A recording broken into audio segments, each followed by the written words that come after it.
those who are coming from Tamil Nadu, I request them to use your earphone. First time using AI technology.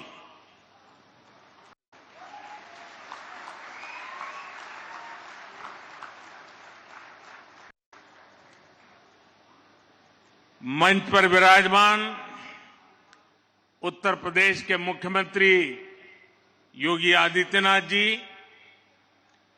केंद्रीय cabinet के मेरे सहयोगीगण, काशी और तमिलनाडु के विद्वज्जन, तमिलनाडु से मेरी काशी पधारे भाई, अन्य सभी महानुभाव, देवी और सज्जनों, आप सब इतनी बड़ी संख्या में सैकड़ों किलोमीटर का सफर तय करके काशी आए हैं। काशी में आप सब अतिथि से ज्यादा मेरे परिवार के सदस्य के तौर पर यहां आए। मैं आप सभी का काशी तमिल संगमम में स्वागत करता हूं।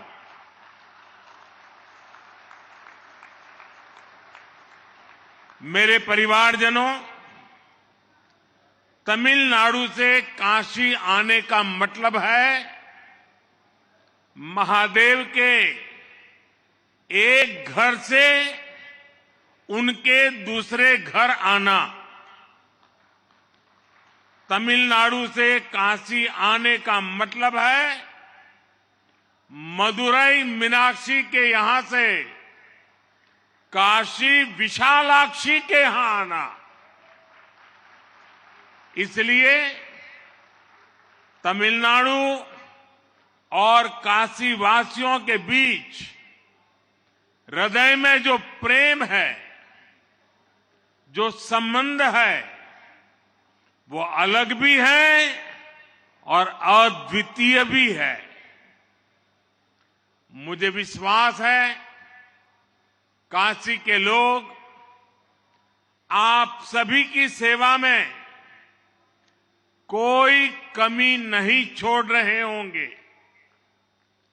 आप जब यहां से जाएंगे तो बाबा विश्वनाथ के आशीर्वाद के साथ साथ काशी का स्वाद, काशी की संस्कृति और काशी की स्मृतियां भी ले जाएंगे। आज यहां आर्टिफिशियल इंटेलिजेंस के माध्यम से टेक्नोलॉजी का नया प्रयोग भी हुआ है। ये एक नई शुरुआत हुई है और उम्मीद है इससे आप तक मेरी बात पहुंचना और आसान हुआ है। Is it okay? Annamalai? The friends from Tamil Nadu, is it okay? You enjoy? So this was my first experience. In future I will use it. You will have to give me the detailed response. Now, as usual, I'll speak in Hindi. He will help me to interpret in Tamil. मेरे परिवारजनों, आज यहां से Kanyakumari Varanasi Tamil Sangamam train को हरी झंडी दिखाई गई है। मुझे थिरुकुरल, मणिमेकलई और कई तमिल ग्रंथों के विभिन्न भाषाओं में अनुवाद के लोकार्पण का भी सौभाग्य मिला है। एक बार काशी के विद्यार्थी रहे सुब्रमण्यम भारती जी ने लिखा था, काशी नगर पुलवर पेशुम ओरैताम कांची इल केट पदरकू और करुवी सेचो वो कहना चाहते थे कि काशी में जो मंत्रोच्चार होते हैं उन्हें तमिलनाडु के कांची शहर में सुनने की व्यवस्था हो जाए तो कितना अच्छा होता। आज सुब्रमण्यम भारती जी को उनकी वो इच्छा पूरी होती नजर आ रही होगी। काशी तमिल संगमम की आवाज पूरे देश में, पूरी दुनिया में जा रही है। मैं इस आयोजन के लिए सभी संबंधित मंत्रालयों को, यूपी सरकार को और तमिलनाडु के सभी नागरिकों को बधाई देता हूं।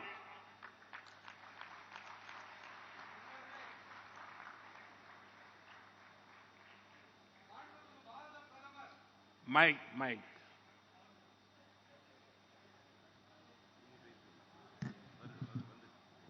மாண்புமிகு பாரத பிரதமர் தன்னுடைய உரையை இடையிலே நிறுத்தி உங்ககிட்ட எல்லாம் ஒரு கேள்வி கேட்டார் தெரியும் இல்லையா?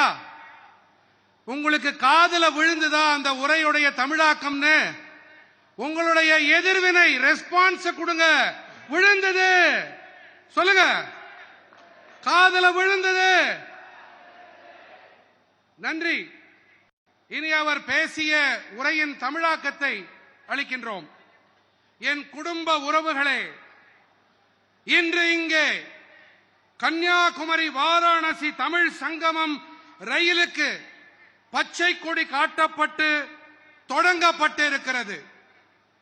மேலும் திருக்குறள், மணிமேகலை மற்றும் பல தமிழ் நூல்கள் பல்வேறு மொழிகளில் மொழியாக்கம் செய்யப்பட்டு இவற்றை அர்ப்பணிக்கும் பெரும் பேரும் கிடைத்திருக்கின்றது.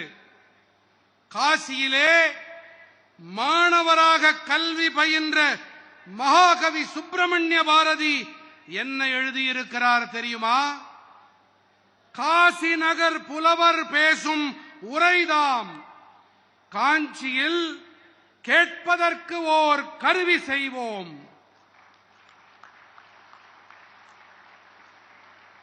அவர் கூற விரும்பியது என்ன தெரியுமா? காசியிலே புரியப்படும் மந்திர உச்சாடனங்கள் எல்லாம் தமிழ்நாட்டின் காஞ்சி மாநகரிலே கேட்கப்படக்கூடிய ஒரு அமைப்பு, ஒரு கருவி ஏற்படுத்தப்படுமானால் எத்தனை அருமையாக இருக்கும் என்பதே அவருடைய தொலைநோக்காக இருந்தது. பாரதி அவர்களின் நல்விருப்பம் இன்று நிறைவேறி வருகின்றது. காசி தமிழ் சங்கமத்தின் குரல் தேசமெங்கிலும் உலகெங்கிலும் ஒலித்துக் கொண்டிருக்கின்றது. இந்த அருமையான ஏற்பாட்டினை செய்தமைக்காக அனைத்து தொடர்புடைய அமைச்சகங்கள், உத்தரப்பிரதேச அரசு, தமிழ்நாட்டின் என்னுடைய அனைத்து தமிழ் சொந்தங்களுக்கும் வாழ்த்துக்களை தெரிவித்துக் கொள்ளுகிறேன். मेरे परिवारजनों, पिछले वर्ष काशी तमिल संगमम शुरू होने के बाद से ही इस यात्रा में दिनों दिन लाखों लोग जुड़ते जा रहे हैं। विभिन्न मठों के धर्मगुरु, स्टूडेंट्स, तमाम कलाकार, साहित्यकार, शिल्पकार, प्रोफेशनल्स, कितने ही क्षेत्र के लोगों को इस संगमम से आपसी संवाद और संपर्क का एक प्रभावी मंच मिला है। मुझे खुशी है कि इस संगमम को सफल बनाने के लिए बनारस हिंदू विश्वविद्यालय और आईआईटी मद्रास भी साथ आए हैं। आईआईटी मद्रास ने बनारस के हजारों स्टूडेंट्स को साइंस और मैथ्स में ऑनलाइन सपोर्ट देने के लिए विद्या शक्ति इनिशिएटिव शुरू किया है। एक वर्ष के भीतर हुए अनेक कार्य इस बात के प्रमाण है कि काशी और तमिलनाडु के रिश्ते भावनात्मक भी है और रचनात्मक भी है। என் குடும்ப உறுப்பினர்களே, கடந்த ஆண்டு காசி தமிழ்ச் சங்கமம் தொடங்கப்பட்ட பிறகிலிருந்தே இந்த யாத்திரையோடு வெகு சில நாட்களிலேயே லட்சக்கணக்கான பேர்கள் தங்களை இணைத்துக் கொண்டே வருகின்றார்கள். பல்வேறு மடங்களின் குருமார்கள், மாணவர்கள், அனைத்து கலைஞர்கள், இலக்கிய கர்த்தாக்கள், கைவினைஞர்கள், பேராசிரியர்கள் என பல்வேறு துறைகளைச் சேர்ந்த பெருமக்கள் பரஸ்பர உரையாடலிலும் ஊடாடலிலும் ஈடுபட இந்த சங்கமம் ஒரு வளமான தளம் அமைத்துக் கொடுத்திருக்கின்றது. இந்த சங்கமத்தை ஒரு வெற்றி சங்கமமாக ஆக்க பனாரஸ் இந்து பல்கலைக்கழகமும் மதராஸ் இந்திய தொழில்நுட்ப கழகமும் ஒருங்கிணைந்து செயல்பட்டு வருகின்றன. மதராஸ் இந்திய தொழில்நுட்ப கழகமானது பனாரஸின் ஆயிரக்கணக்கான மாணவர்களுக்கு அறிவியல் மற்றும் கணிதத்தையும் இணைய வழியிலே கற்பிக்கும் பொருட்டு வித்யா சக்தி முன்னெடுப்பை தொடங்கி இருக்கின்றது. காசி தமிழ்நாட்டிற்கு இடையேயான உறவு பாலம் என்பது எத்தனை உணர்வு பூர்வமானது, எத்தனை ஆக்கப்பூர்வமானதும் என்பதும் கூட அதற்கு ஓராண்டிற்கு உள்ளாக அரங்கேறிய அனைத்து செயல்பாடுகளும் சான்றாக விளங்குகின்றன. मेरे परिवारजनों, काशी तमिल संगमम ऐसा ही अविरल प्रवाह है जो एक भारत श्रेष्ठ भारत इस भावना को लगातार मजबूत कर रहा है। इसी सोच के साथ कुछ समय पहले काशी में ही गंगा पुष्करालु उत्सव यानी काशी तेलुगु संगमम भी हुआ था। गुजरात में हमने सौराष्ट्र तमिल संगमम का भी सफल आयोजन किया था। एक भारत श्रेष्ठ भारत के लिए हमारे राजभवनों ने भी बहुत अच्छी पहल की है। अब राजभवनों में दूसरे राज्यों के स्थापना दिवस समारोह धूमधाम से मनाए जाते हैं। दूसरे राज्यों के लोगों को बुलाकर विशेष आयोजन किए जाते हैं। एक भारत श्रेष्ठ भारत की ये भावना उस समय भी नजर आई जब हमने संसद के नए भवन में प्रवेश किया। नए संसद भवन में पवित्र सेंगोल की स्थापना की गई है। आदिनम के संतों के मार्गदर्शन में यही सेंगोल 1947 में सत्ता के हस्तांतरण का प्रतीक बना था। एक भारत श्रेष्ठ भारत की भावना का यही प्रवाह है जो आज हमारे राष्ट्र की आत्मा को सींच रहा है।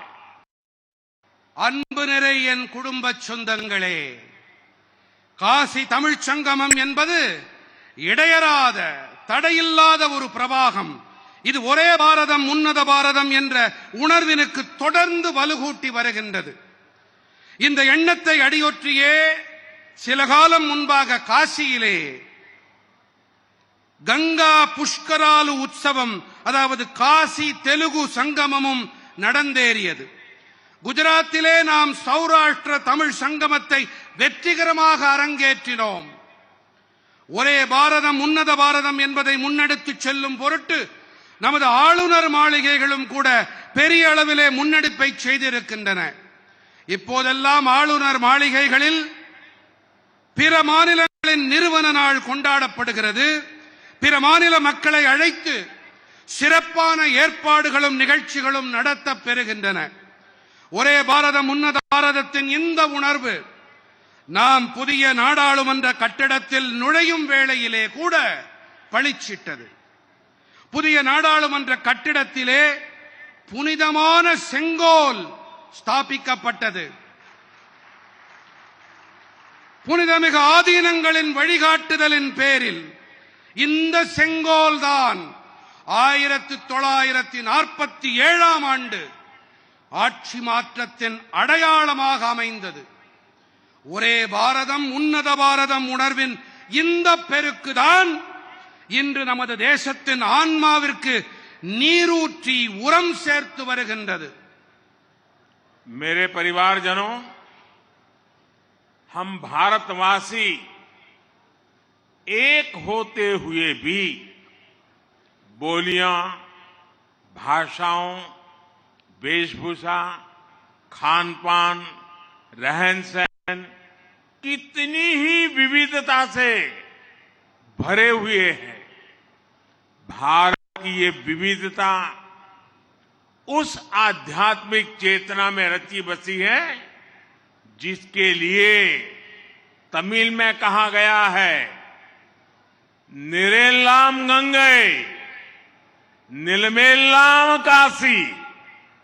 ये वाक्य महान पांड्य राजा पराक्रम पांड्यन का है। इसका अर्थ है हर जल गंगा जल है, भारत का हर भूभाग काशी है।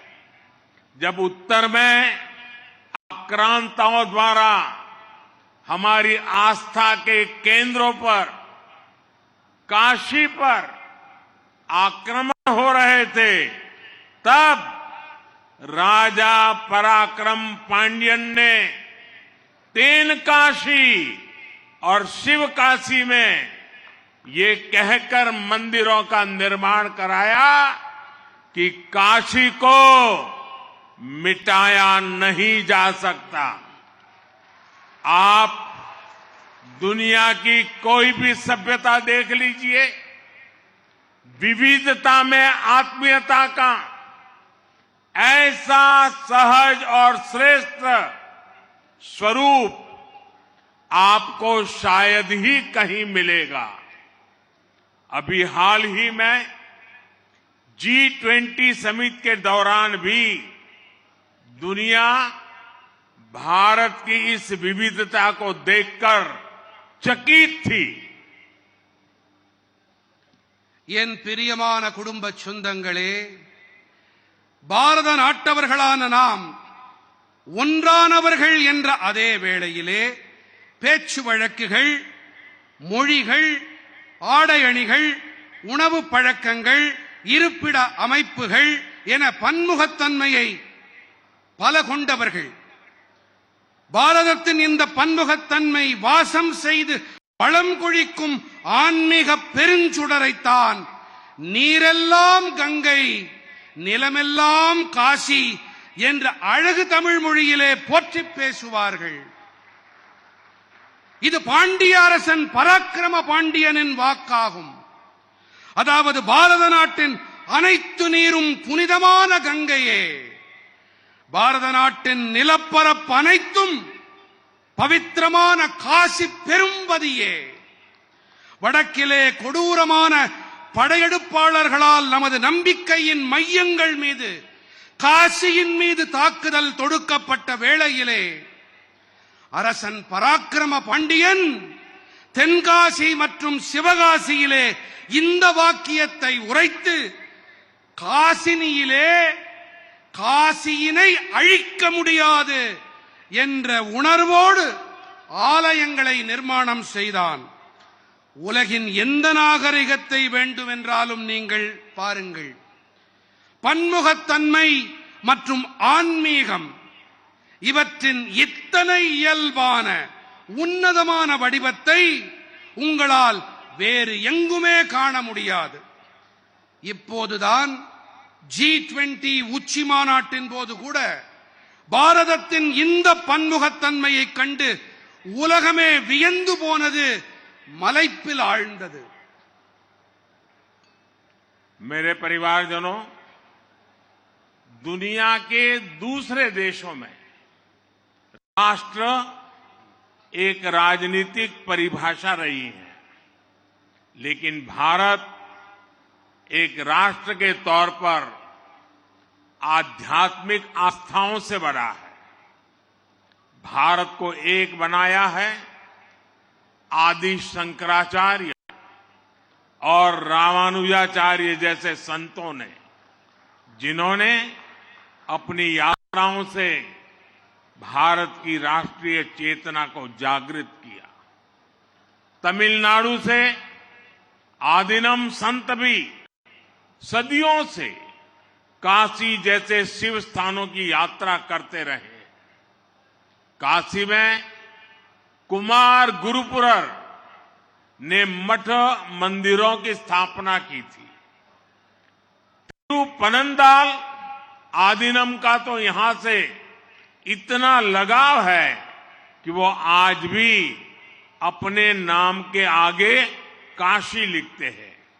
इसी तरह तमिल आध्यात्मिक साहित्य में पाडल पेट्रथलम के बारे में लिखा है कि उनके दर्शन वाला व्यक्ति केदार या तिरुकेदारम से तिरुनेलवेली तक भ्रमण कर लेता है। इन यात्राओं और तीर्थ यात्राओं के जरिए भारत हजारों वर्षों से एक राष्ट्र के रूप में अडिग रहा है, अमर रहा है। எனதருமை குடும்ப உறவுகளே, உலகின் பிற நாடுகளில் தேசம் என்பது அரசியல் ரீதியான புரிதலோடு அணுகப்பட்டு வந்திருக்கிறது. ஆனால் பாரதம் ஒரு தேசம் என்ற வகையிலே ஆன்மீக நம்பிக்கையை ஆணிவேராக கொண்டு அமைந்து வந்துள்ளது. ஆதிசங்கரர், ராமானுஜாச்சாரியார் போன்ற புனிதர்கள்தாம் பாரதத்தை ஒருங்கிணைத்தவர்கள். இவர்களெல்லாம் தங்கள் யாத்திரைகளின் போது பாரதத்தின் தேசிய விழிப்பினை, தேசிய ஆன்மாவை, தேசியத்தை தட்டி எழுப்பினார்கள். தமிழ்நாட்டின் ஆதீன துறவிகளும் கூட பல நூற்றாண்டு காலமாக காசி போன்ற சிவபதிகளுக்கு புனித பயணங்களை மேற்கொண்டு வந்திருக்கின்றார்கள். திருப்பனந்தாள் ஆதீனத்தை காசியிலே குருபர சுவாமிகள் நிறுவினார். இன்று கூட திருப்பனந்தாள் ஆதீன கர்த்தர்கள் தங்கள் பெயருக்கு முன்பாக காசிவாசி என்று எழுதுகிறார்கள்.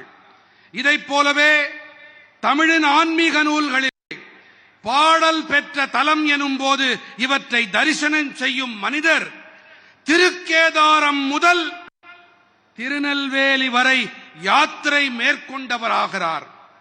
இந்த யாத்திரைகள், புனித பயணங்கள் வாயிலாக பல்லாயிரம் ஆண்டு காலமாக பாரதம் ஒரே தேசம் என்ற வகையில் நீடித்து அமரத்துவம் பெற்றதாக விளங்கி வந்திருக்கிறது. मुझे खुशी है कि काशी तमिल संगमम के जरिए देश के युवाओं में अपनी इस प्राचीन परंपरा के प्रति उत्साह बढ़ा है। तमिलनाडु से बड़ी संख्या में लोग, वहां के युवा काशी आ रहे हैं। यहां से प्रयाग, अयोध्या और दूसरे तीर्थों में भी जा रहे हैं।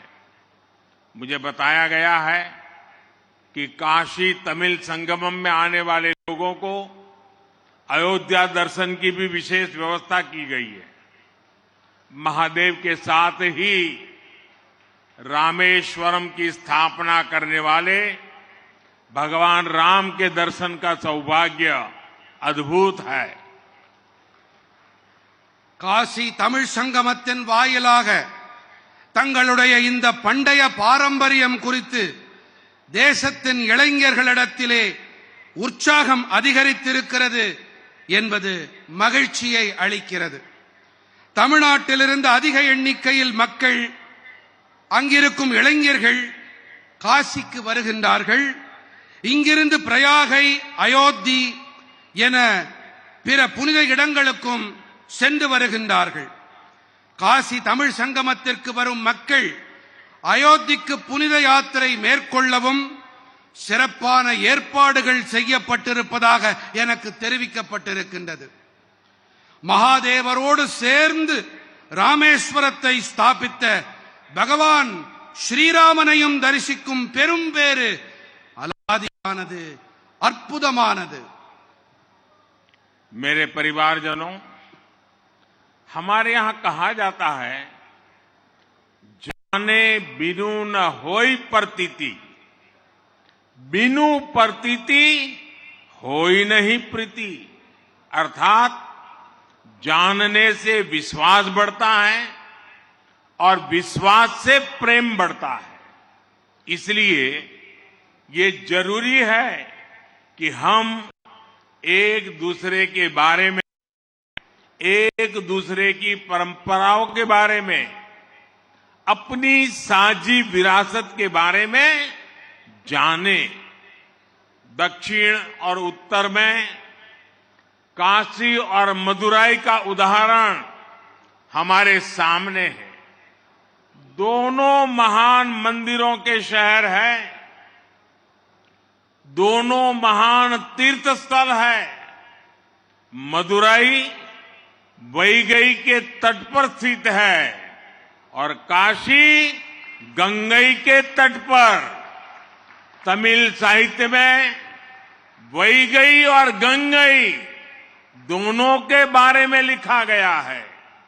जब हम इस विरासत को जानते हैं तो हमें अपने रिश्तों की गहराई का भी एहसास होता है।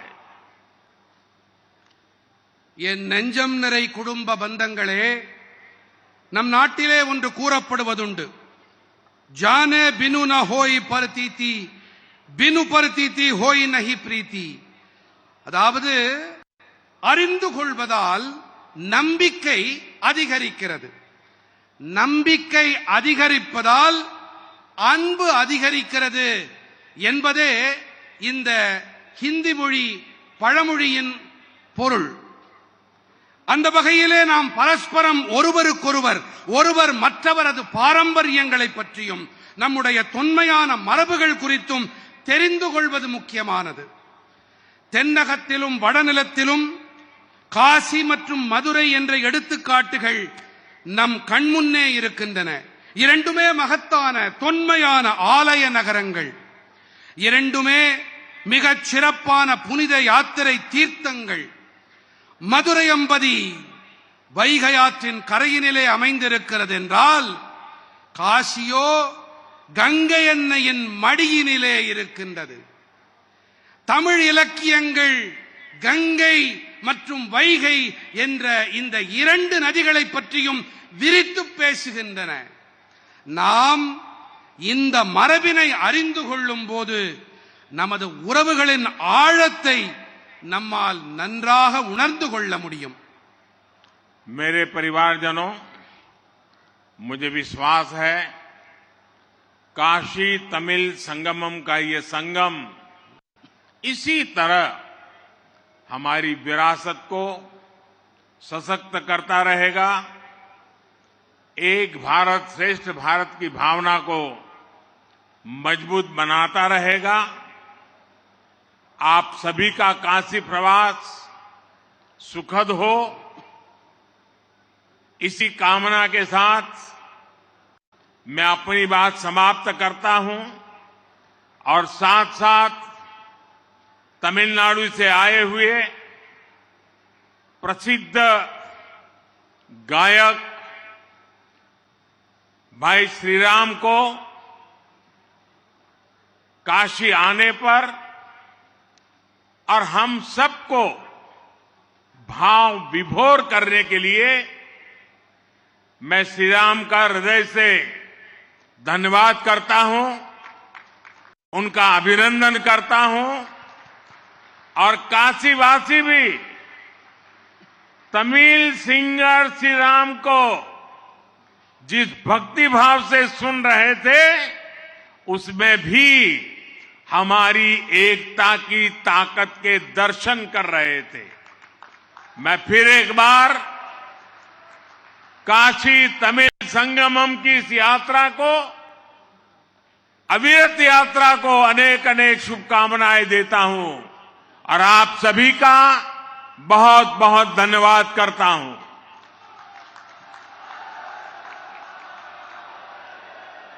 என் நெஞ்சம் நிறை குடும்ப சொந்தங்களே, எனக்கு நம்பிக்கை இருக்கிறது. காசி தமிழ் சங்கமத்தின் இந்த கூடல் இதே போன்று நமது மரபுகள் பாரம்பரியங்களுக்கு வலு சேர்த்துக் கொண்டே இருக்கும். ஒரே பாரதம் உன்னத பாரதம் என்ற உணர்வினுக்கு மேலும் வளம் சேர்த்துக் கொண்டே இருக்கும். உங்கள் அனைவரின் காசிவாசம் இன்பமானதாக இருக்கட்டும். இந்த நல்விருப்பத்தோடு நான் என் உரையை நிறைவு செய்கிறேன். உங்கள் அனைவருக்கும் பல பல நன்றிகள். நிறைவு செய்வதற்கு முன்பாக கர்நாடக இசை பாடகர் இங்கே நமக்கெல்லாம் இசை விருந்தளித்தார். சித் ஸ்ரீராம் குழுவினருக்கும் சித் ஸ்ரீராம் அவர்களுக்கும் என் நெஞ்சார்ந்த மனமார்ந்த நன்றிகளை நான் தெரிவித்துக் கொள்கிறேன். மேலும் பக்தி உணர்வோடு அவர் அளித்த அந்த கீர்த்தனைகளை மிகுந்த பக்தியோடும் முனைப்போடும் அர்ப்பணிப்போடும் கேட்டுக்கொண்டிருந்த காசி நகர மக்களுக்கும் பக்தர்களுக்கும் என்னுடைய நன்றிகளை தெரிவித்துக் கொள்கிறேன். நிறைவாக இந்த காசி பெருஞ்சங்கமம், இந்த தமிழ்ச் சங்கமம் மேலும் வளமாக அடுத்த பதிப்புகளை காண வேண்டும் என்று என் நல்விருப்பங்களை தெரிவித்துக் கொள்கிறேன். நன்றி, வணக்கம்.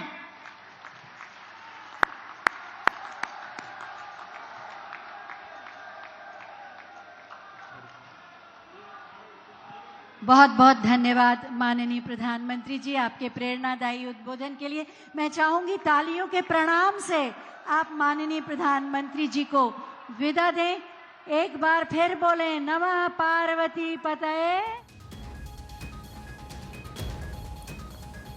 तो काशी संगमम में शिरकत करते हुए प्रधानमंत्री मोदी को आप इस वक्त सुन रहे थे। प्रधानमंत्री मोदी का संबोधन, जिसमें उन्होंने पहली बार एआई के इस्तेमाल की बात कही, जो कि यहाँ पर ट्रांसलेशन होता है। प्रधानमंत्री मोदी जो कुछ भी कह रहे थे वहाँ इस तमिल संगमम में जो है तमिल भाषा में ट्रांसलेट करना था। उन्होंने सबसे पहले संबोधन के ही कहा कि पहली बार यहाँ पर एआई का इस्तेमाल हो रहा है, यानी आर्टिफिशियल इंटेलिजेंस के द्वारा ट्रांसलेट किया जा रहा है। इसके साथ ही तमाम बातों पर उन्होंने अपनी नज़र रखी और हज़ारों साल से भारत राष्ट्र के रूप में अडिग है, तमाम बातें उनकी तरफ से की गई। इसके साथ ही काशी को और देश भर को कई करोड़ की परियोजनाओं की सौगात प्रधानमंत्री मोदी देने वाले हैं। 2 दिन का ये काशी का दौरा, जो अपने आप में बेहद खास और चुनाव के लिहाज से भी इसे शंखनाद माना जा रहा है। काशी तमिलनाडु दोनों राज्यों को लेकर के यहाँ पर संबोधन। दुनिया में काशी तमिल संगमम की धूम है। काशी तमिलनाडु का रिश्ता अद्भुत है। प्रधानमंत्री मोदी की तरफ से तमाम बातें कही गई। संबोधन में पहली बार एआई का इस्तेमाल हुआ है, इसका जिक्र उन्होंने संबोधन की शुरुआत में ही कर दिया। पीएम के संबोधन में पहली बार आर्टिफिशियल इंटेलिजेंस का इस्तेमाल हुआ है। कहने का मतलब ये कि जो कुछ भी पीएम कह रहे थे उनको ट्रांसलेट करता हुआ आर्टिफिशियल इंटेलिजेंस लोगों तक उनकी बातें पहुंचा रहा था।